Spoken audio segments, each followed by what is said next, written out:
So one of the best performing videos on my channel was my car camping build, so I figured I'd show you something else that was a DIY project. My parents built this entire teardrop camper from scratch. They bought the wheelbase, the trailer itself, and then they built everything you see here on top of it. So I wanted to show you a quick tour of this little setup.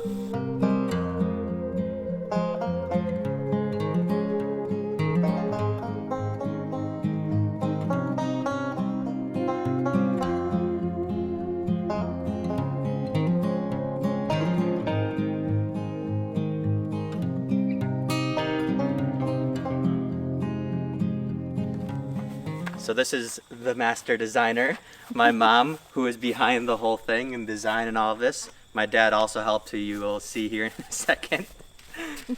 And they're the ones that use this most out of our family for sure. So I'm going to let my mom talk about some of everything that went into the build, what some of this is made out of and all of that. As Hawkin said first, we started with a bare bones trailer. It had nothing but the frame. It's an aluminum frame, 6x10 sized. And from there we built everything on top of it, from the floor to the walls to the deck on the front. We started with ordering the doors and the windows, because then knowing the size of those, we were able to, or I was able to take it on the computer and draw the whole design on SketchUp, so I had a plan to work from. The walls are actually made of 5/8, the core is 5/8 plywood, with a 1/8 inch plywood on the inside and a 1/8 inch plywood on the outside. So we got that's the inside wall, and it's a 1/8 of an inch, and then the plywood 5/8 I think it is, and the outside is about 1/8 as well. But the inside, we cut holes in it.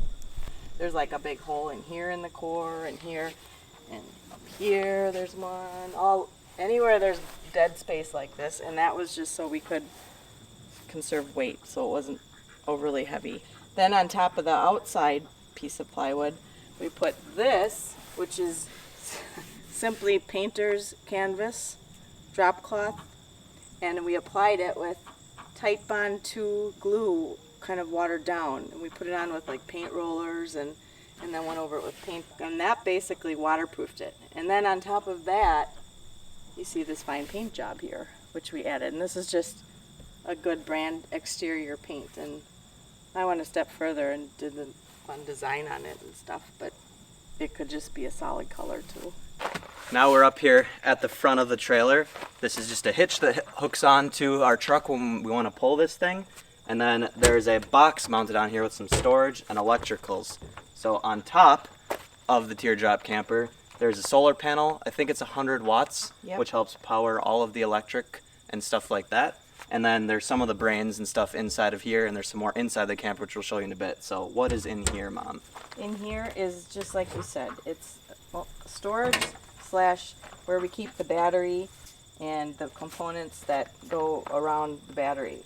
So we get power from the solar panel, like he says. It comes into here, into the solar charge controller, fuse that cuts all power, or if we want it on, there's a battery monitor, the battery. From the battery, there's wires that go into the camper, in and through the walls of the camper, and ceiling mostly actually, towards the back where we keep the fuse box, which is kind of the distribution panel of the whole camper.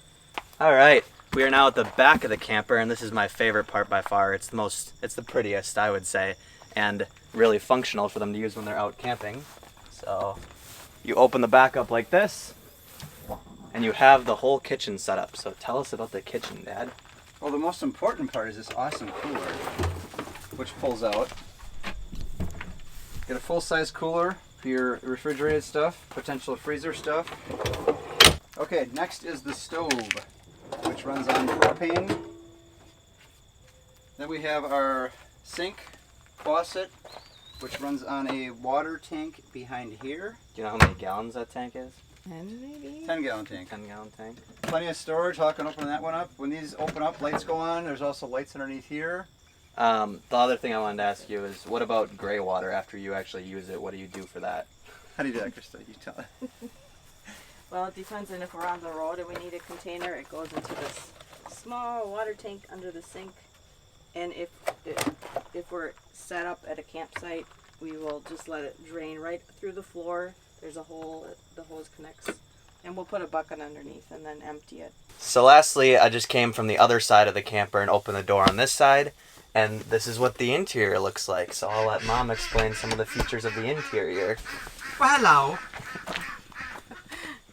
Alright, well this is one big sleeping area as you can see right now. That's how it's set up. Got made up of all these different cushions because it's made to configure into different seating arrangements. Underneath this middle part right here, fighting over the ducks if you can hear them, is a piece of a table, and this table can come up and sit right here, so we can kind of have seating all the way around a little table if it's yucky out and we want to sit in here and play games and stuff. Underneath every one of these other cushions, I don't know if you can see it, but there's lift off pieces like this, so there's storage under the whole thing for extra kitchen stuff, games, boots, chairs, what you name it, whatever you think of to put in there, all those pieces come out. The other things we have going on in the inside is just a lot of storage. I mean, 2 cabinets up here. If you move around to the front, you can see a nice long shelf here for just odds and ends, and a couple of storage there, cubbies in the corner. Here's our plugs, our lights. There's one like this on each side. Up in the ceiling is the fan, the Max Air fan, and then in the middle here is the part of the electric system. This is where all those wires I was talking about earlier come, and there inside there is our fuse box, and then all those wires go to each of our different electronic. And here we have, I always wanted to have some kind of window in the back too. This is our pass-through window right back to the galley, so we can have it open, pass things through, especially if our little table set up here kind of works as an extension of the kitchen. Anyone need a beer? And this is our screen to keep the bugs out when we just do have it open, so they don't get into our sleeping area, the mosquitoes and stuff. That's basically about it. So that's the tour of the Teardrop camper built by them here. What was your favorite trip that you've taken this on? What do you think? I would say the first one we took it on up north. It was a little nerve-wracking, wondering if everything was going to work and stay shut, like the back wasn't going to fly open or anything like that. I think that was the first trip. Where was that to? Up north Wisconsin, Franklin Lake. Hope you guys enjoyed the tour of the setup, and I will leave more details on some of the specifics and logistics of some of the items that are in the camper in the description. But thanks for watching, and I will see you in the next video. Bye.